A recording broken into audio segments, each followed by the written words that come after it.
బాలరాజు, కావేరీలు ఒక పక్క కూతురికి ఫంక్షన్ జరుగుతూ ఉంటే, ఆ సంతోషాన్ని హ్యాపీగా అనుభవించాలా? లేదంటే ఈ దేవ, నాగవల్లిలు ఏం చేస్తారో అని టెన్షన్ పడుతూ ఉండాలా అన్నట్టు బిక్కుబిక్కుమనుకుంటూ ఉంటారు. నా కూతురికి ఏం జరుగుతుందో అని ఒకవైపు బాలరాజు, కావేరీలు. అయితే ఈ దేవ వచ్చాడు కదా! వచ్చి ఇక సత్యంతో మాట్లాడతాడు. మీ ఇల్లు చాలా బావుంది అంటే, ఏదో లెండి అన్నట్టు చెప్తారనమాట. అయితే డైరెక్ట్‌గా దేవ దగ్గరికి వెళ్తాడు. దేవ, బాలరాజు మాట్లాడుకోవడం ఈ సత్యం చూస్తాడనమాట. వీళ్ళిద్దరూ తోడు దొంగలేను. ఈ సరళ చెప్పకుండా ఉండుంటే బావుండేది. కావేరి వల్ల వీడింట్లోకి రానివ్వాల్సొస్తుంది. ఆ సరళ వల్ల ఈ దేవాగాడిని ఇంట్లోకి రానివ్వాల్సొస్తుంది. కావేరి ఫోటో ముందు దాచేసేయాలి. కావేరి నా చెల్లి అన్న విషయం వీడికి తెలియకూడదన్నట్టు అనుకుంటూ ఉంటాడు. ఒక ఉషలాగే అనుకుంటున్నారు కాబట్టి ఉషలాగే ఉండిద్దామని.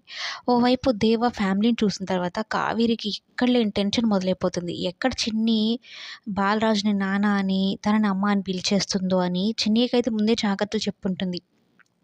ఎట్టి పరిస్థితిలోనూ నలుగురిలో నువ్వు నాన్నని కానీ, నన్ను కానీ అమ్మ, నాన్న అని పిలవకూడదు. మేమెవరో తెలియనట్టుగానే ఉండాలి అని చెప్పడంతో చిన్ని కూడా నేను జాగ్రత్తగానే ఉంటానమ్మా అని మాటిచ్చుంటుందనమాట. అయితే ఈ దేవ బాలరాజుని పోయి అనవసరంగా రెచ్చగొడుతూ ఉంటాడనమాట. అవును నాకొక తెలియకట అడుగుతున్నాను. నువ్వేంటి వీళ్ళ ఫంక్షన్‌లో వీళ్ళకి నీకేమైనా సంబంధమా? అన్నట్టు మాట్లాడుతూ ఉంటే, అదేంటి అలా మాట్లాడుతున్నావు? నేను మీ ఇంట్లో కూడా తిరుగుతూ ఉండేవాడిని కదా అప్పుడు. దానికి ఇంకేమైనా పేర్లు పెడతావా?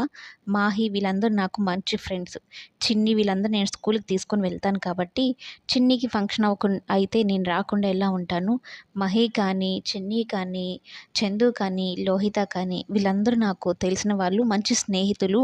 నన్నెప్పుడు చిన్ని రాజు, రాజు అని తిరుగుతూ ఉంటుందనైతే చెప్పడంతో, దేవ అక్కడి వరకు ఆ టాపిక్‌ని వదిలేసే పరిస్థితికి తీసుకొస్తాడనమాట బాలరాజు. ఎందుకంటే ఎక్కడ అనుమానం రాకుండా. బాలరాజు కూతురు చిన్ని అన్న డౌట్ అయితే ఇప్పుడు దేవాకి వచ్చింది కదా! అందుకు అన్నట్టు. అయితే ఈ నాగవల్లి ఏంటి డైమండ్ నెక్లెస్ ప్రెజెంట్ చేస్తుంది చిన్నికి. వద్దని సత్యం చెప్తాడు. అదేంటి సత్యం మేము ఎంతో ప్రేమతో పాప కోసం తెస్తే నలుగురిలో వద్దు అని మాకు ఇలా అవమానిస్తున్నావేంటి అంటే, తప్పుగా అనుకోకండి అంటూనే మీలాంటి వాళ్ళను ఇంట్లోకి రానివ్వడమే ఎక్కువ అన్నట్టు తనలో ఉన్న కోపాన్నంతా బయట పెట్టేలాగా మాట్లాడతాడనమాట సత్యం. అదేంటి సత్యం అంటే, అంతే అలానే కాదు మీలాంటి పెద్దవాళ్ళు మా ఇంటికి రావడం, ఇక్కడి దాకా రావడమే ఎక్కువ. అటువంటిది మీరు గిఫ్ట్‌లు అలాంటియి ఇచ్చి హ్మ్, మీరు మమ్మల్ని అవమానించినట్టుగా అవుతుంది. మేము ఏదో మా మేనకోడలికి తగ్గట్టుగా ఇచ్చాము. మాకన్నా మీరు ఎక్కువిస్తే అది మమ్మల్ని చిన్నబుచ్చినట్లుగా, అవమానించినట్లుగా ఉంటుంది. స్వీట్స్ ఏమైనా తెచ్చారు గదా! అవి చాల్లేండి. ఇది తీసుకెళ్ళిపోండి. ఏమనుకోవద్దు. దయచేసి నా బాధను అర్థం చేసుకోండి అన్నట్టు అలా మాట్లాడతాడనమాట. సరళకి బాధేసింది. 10,00,000 డైమండ్ నెక్లెస్ లోహితకైనా ఉండేది కదా! ఎందుకీయన ఇలా చేస్తాడు? అనవసరంగా ఖర్చు పెడతాడు. ఇప్పుడు ఆ పాపకి గోల్డ్ కొనడం అవసరమా?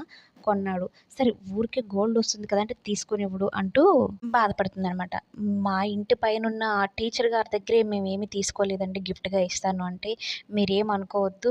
మీరు ఆ నెక్లెస్‌ని తీసుకెళ్ళిపోండి. మీ ఆశీర్వాదం చాలు పాపకి అన్నట్టు ఒక మాట వదులుతాడనమాట సత్యం తెలివిగా. ఫైనల్‌గా కొసమెరుపు ట్విస్ట్ ఏంటి అంటే, ఆ బాలరాజు మాకు సంబంధించిన వాడు కాదు. ఈ ఉష మాకు సంబంధించిన అమ్మాయి కాదు అన్నట్టు అది దేవాకి తెలియజేయడం కోసమే సత్యం అయితే ఇలా మాట్లాడడానికి కారణం అనమాట. మొత్తం మీద ట్విస్ట్ అదరగొట్టేసాడు సత్యం.